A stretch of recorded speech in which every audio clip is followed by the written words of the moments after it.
In this tutorial, I'll show you how to convert a track from the 440 Hz tuning scale into the 432 Hz tuning scale. And I'll be using two programs for this conversion. The first one is Audacity, and the second one is Adobe Audition. And the reason for this is that Audacity is a free open source program available for download on the internet, and Adobe Audition is not free, but it's available for a free trial. And I personally use Audition because the quality of the output file is exceptional. And I can't tell a difference between the input file's audio quality versus the output file's audio quality. However, there is a noticeable loss of quality when converting tracks in Audacity. And well, there's other programs for audio editing out there as well, so please feel free to experiment with whichever program suits you.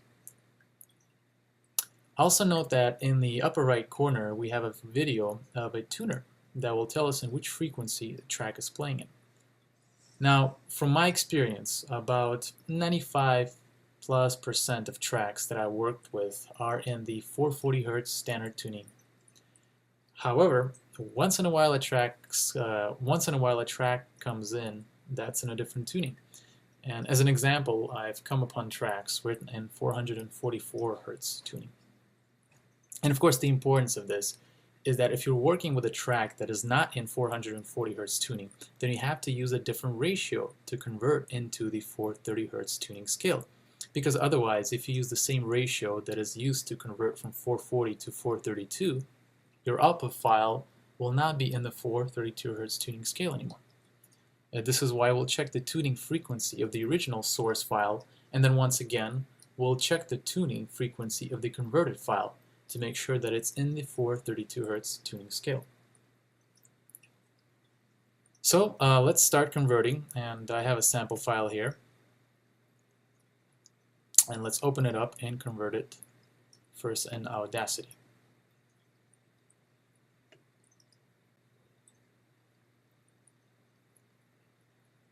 As you can see, I already named the file 440 Hz, and I know that it's in 440 Hz, but we're still going to check it.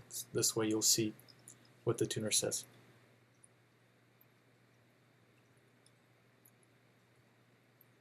Okay, so let's play the file.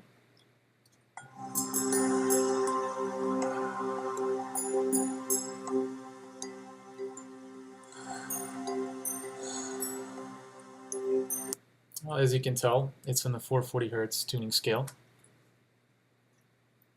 So let's now start converting it. What we're going to do is we're going to highlight the file, go to Effect, Change Pitch, and in the percent change, we're going to type in -1.774. Click on OK. Pay attention to how fast it converts in Audacity, and I'll mention the reason for myself highlighting this later on. So the track converted. Let's hear it one more time. Let's see what tuning it's in.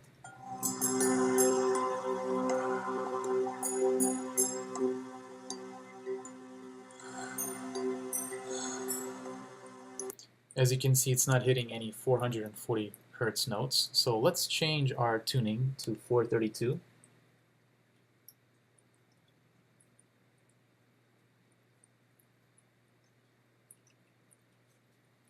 And we're going to play this track one more time.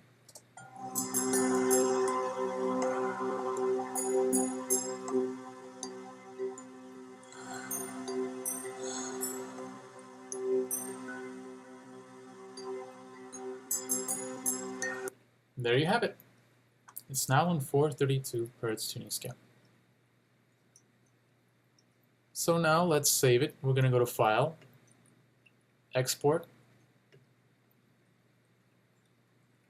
You'll just select whichever folder you want and whatever format you wanted to save it in. I usually select MP3. You can also select whatever bitrate you would like to have it converted to. I usually select the highest bitrate. Click on OK, then click on Save, and it will do its job. Alright, so this is how you do it in Audacity. So now we're going to convert the same file in Adobe Audition. Once again, we're going to open it.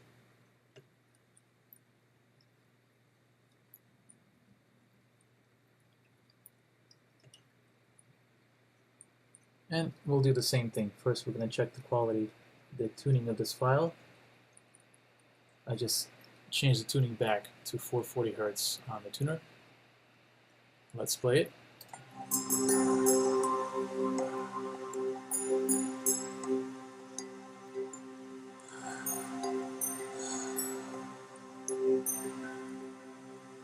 Okay, so we see that it's in 440. Now, the way to do it in Adobe Audition is we're going to highlight this track. We're going to go to Effects, Time and Pitch, Stretch and Pitch Process. And here,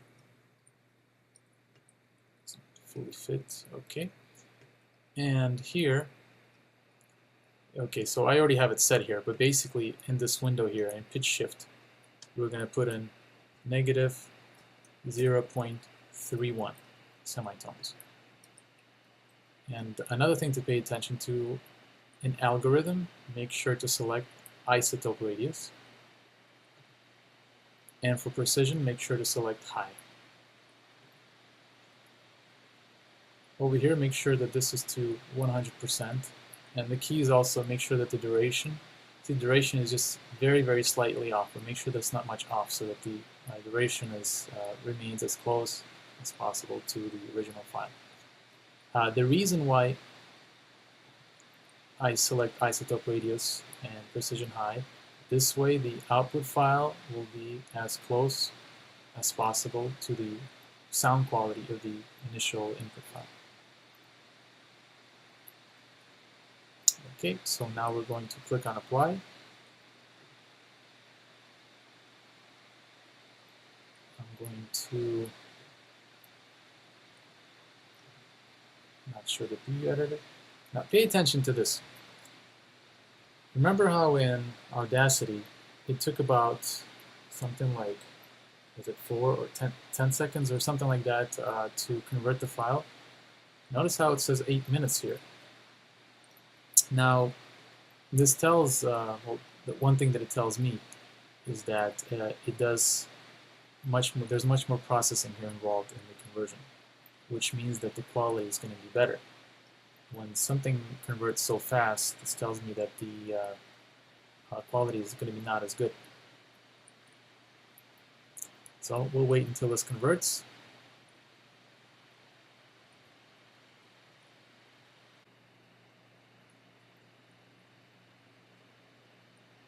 Okay, so it's almost done converting. And I'd also like to make a note that at the 8 minutes that it takes to convert this file, it's longer than a regular audio track, simply because this audio track is 15 minutes long. If you take a regular audio track, that's probably what, about maybe 3 minutes long or so. So it'll probably take you about 4 minutes or so, 3-4 minutes to convert an audio track in Adobe Audition. Okay, we got our output file. Let's play it now.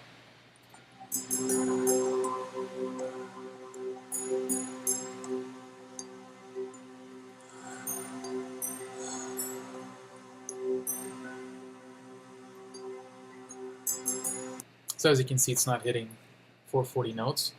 So let me now switch to 432.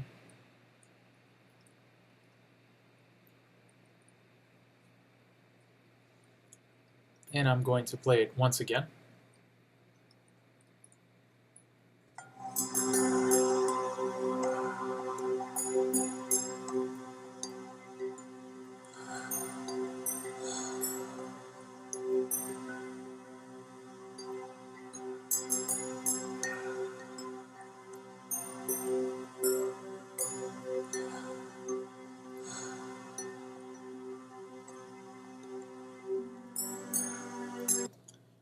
Okay, there you go. Now it's in 432. And Once again, I don't know if you can hear the difference, but a difference in the audio quality of the conversion. But I can definitely tell, and there's no difference in the sound quality between the input file and the output file, which is why I prefer this program to do these conversions, even though, as you did notice, it does take much longer to convert a file compared to Audacity. So let's save the file. We're just going to go to File, Save As, select our destination, whatever we want to use. And we can change our encoding. Here it's already set to the highest, which is, as I've said before, I prefer. Click on OK, and it's going to save. Okay, so this concludes the portion of the tutorial where I'll show how to do it. And yes, another note that I like to make is it's much easier to tell a tuning of a track that is slower in pace and has more notes in it to tell apart. So as an example, a classical music track or the type of track that we used here for conversion, it's quite easy to tell the tuning of it. The challenge comes when tracks are fast-paced and have percussion mixed in it. And in those cases, a tuner will not be able to easily tell the tuning. So my tip for this is to find a section in that track where there are only vocals or only instruments playing, some sort of a calm section, preferably without any percussion, because percussion does mess up the tuner being able to tell the tuning from what I've noticed. And when you check that section, if you can tell the tuning then of course the whole entire track is in that tuning. So that'll give you a key. Also, if you're converting pop music, and as an example, that music is going to be in 440 Hz tuning 99% of the time. That's basically the way it is with pop music. Alright, so this concludes this tutorial. And if you have any questions, please feel free to comment, or please feel free to send me an email to freeyourmind432@gmail.com. All right, take care.